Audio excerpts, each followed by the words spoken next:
okay? They did it right. And they're standing back wondering, hey, why are all these other people who don't even really want to become citizens, why are you all of a sudden going to let them get ahead of everybody else? What?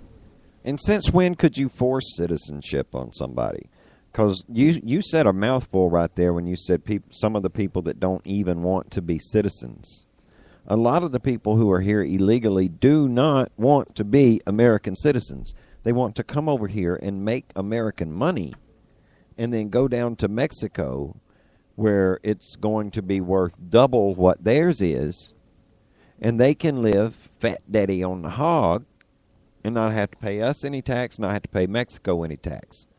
Mexico's number one export, Casey, what is it? The number one export of Mexico? People. Bingo. People. They're getting them off of their welfare rolls so that we can put them on ours. Any immigration bill that comes out of either house should be thrown out by the Supreme Court. You cannot force citizenship on people that don't want it. And honest to God, man, how can these people force a bill like either one of the ones that we've talked about, Obamacare or immigration? How can those bills be forced down the throats of the American people when overwhelmingly in progressive polls and conservative polls both show an overwhelming majority of the American people decidedly say no to both bills? And, you know, Obamacare has its issues. But, buddy, this immigration bill, number one, how can you reform a system of laws that you've never even attempted to actually enforce in the first place? Thank you. Okay, there are whole swaths of quote-unquote immigration reform legislation that has passed, that has been enacted into law, that is not being enforced by the Obama administration and has not been enforced since he became president. And who is responsible, Marty, for enforcing those immigration laws? The executive branch, or judicial branch, actually. Well, the Justice Department. Yeah. Eric Holder. Talk about failure. Let's see, where can we start with Eric? Good Lord. I think we can start with some of them guns. Hey, man, we and one of those guns Black from Panther Party and voter intimidation on Election Day. Well, yeah, there's that. There's the day that. Barack Obama went through his first election. Yep. Right off the bat. Failure number one. It started there. Then it went to the Fast and Furious. Mm-hmm. And by the way, update on Fast and Furious. Yeah, one of those guns killed a police chief just, last week? Yep. That's comforting right there. Way to go, Eric. You got another bad guy. Or wait. No, sorry. You got another good guy. Eric Holder has got one of the highest body counts of any attorney general I ever seen. I thought Janet Reno had one. But Eric Holder, and Janet Reno's body count, they were all like hostile situations, Eric Holder's body count, man, it's like all good guys getting killed. At least Janet Reno killed like the bad guys, Well, I wouldn't say bad guys. Or at least they were alleged to be bad guys. Yeah, exactly. I mean, the Branch Davidians, I still got my doubts as to whether they were as creepy as they were made out to be. Well, yeah, exactly. But at least like you said, the allegations was pretty serious. I mean, even the what was the guy, they killed his wife and his son, Ruby Ridge. Yeah, at and least a dog. Somebody had alleged some, weapons hoarding and stuff from them, at least weapons violations. But no, Eric Holder, no, he's got some Border Patrol agents killed. Yeah, what did Brian Terry do, man? Oh, man. He was doing his job. He was trying to. He was being a good guy. Killed with guns that Eric Holder allowed to be trafficked in Mexico to drug cartels. And that police chief, I doubt very seriously that he would have been killed like that if he'd been a bad guy. You remember a man named Oliver North?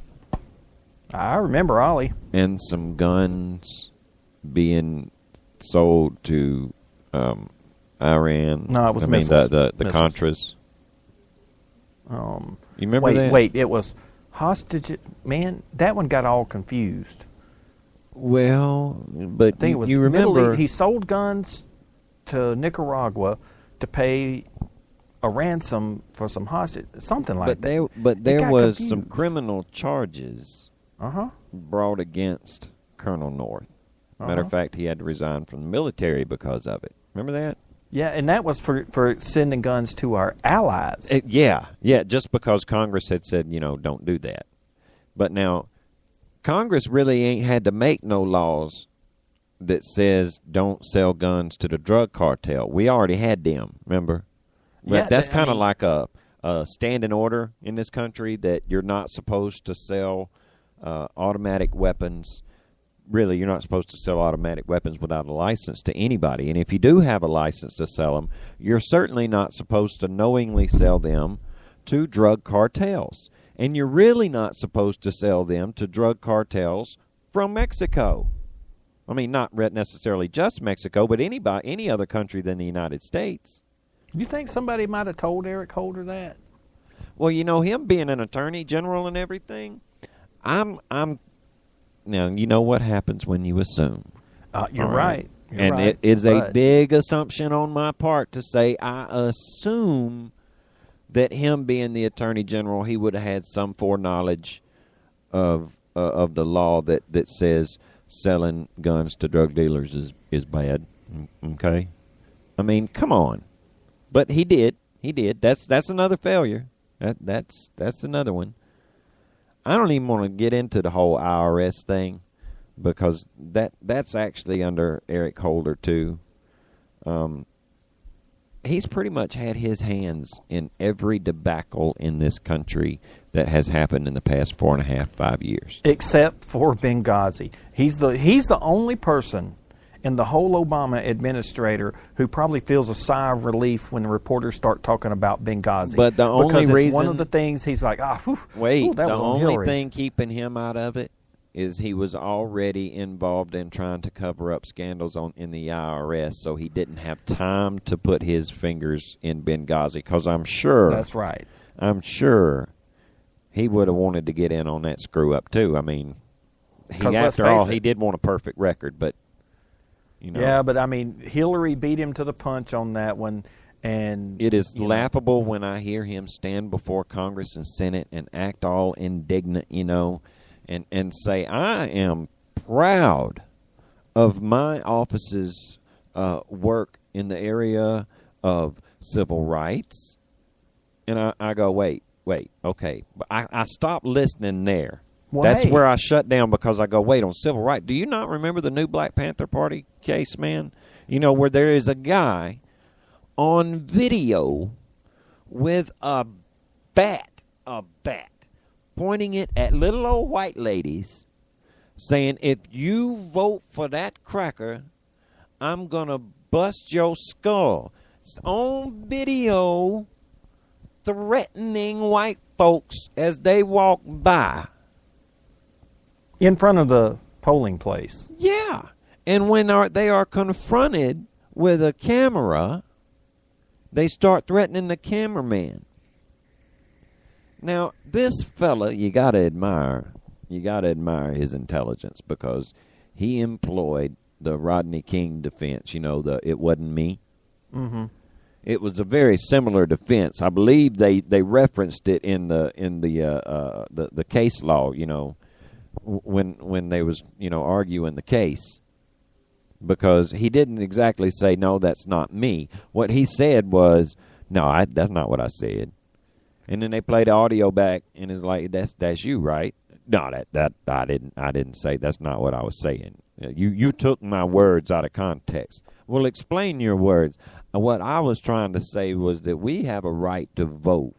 and I was letting everybody know that the right to vote was there for everybody. That's all. I was campaigning for the man I wanted to be president. I was not intimidating anybody. Well, why don't you have a bat? For my own protection, man.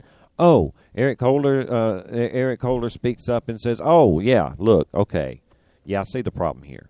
All right, not only are we going to drop this case, but I need to draft a memo that says we're just not going to take any voter intimidation cases unless the defendants are going to be white."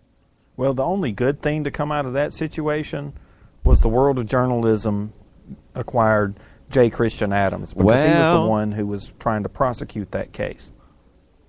And he was fired for speaking out against him, against the Justice Department and Eric Holder in particular.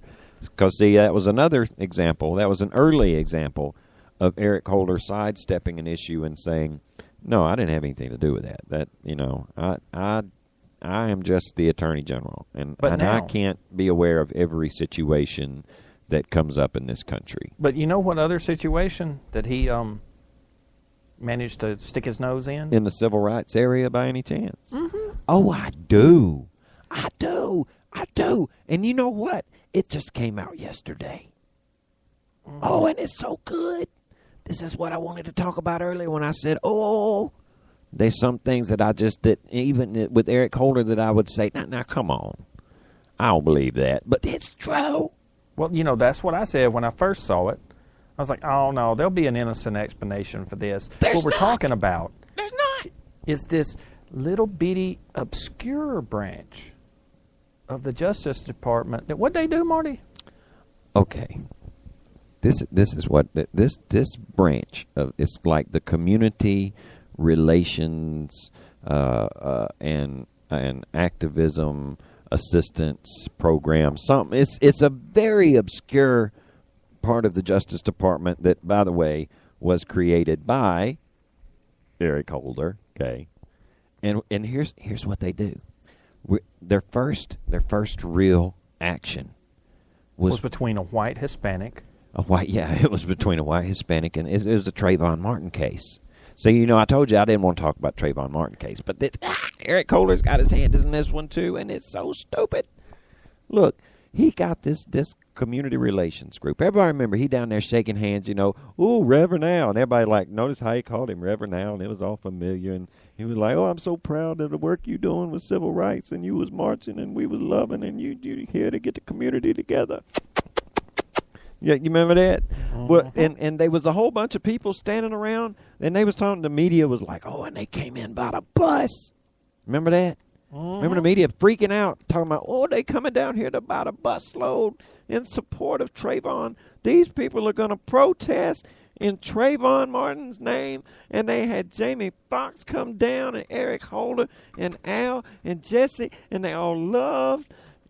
Eric Holder had them people brought down there by that little obscure office, the Community Relations Protest Division. I don't know what it's called. What they were there for.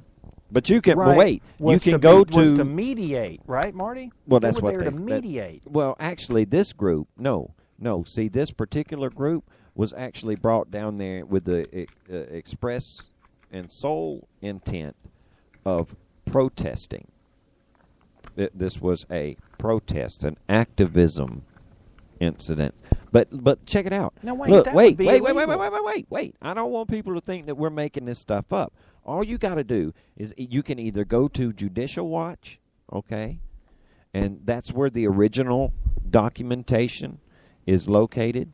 But PJ Media has an excellent write-up about it, and it's so excellent, as a matter of fact, that you can also go to the Rush Limbaugh archives and listen to some of the audio from yesterday's show where he talks about it, because he was reading PJ Media's story, which I think is really cool that Rush Limbaugh checks out PJ Media. That's awesome. We like PJ Media quite a bit. PJ Media is awesome. That's where Zoe comes from.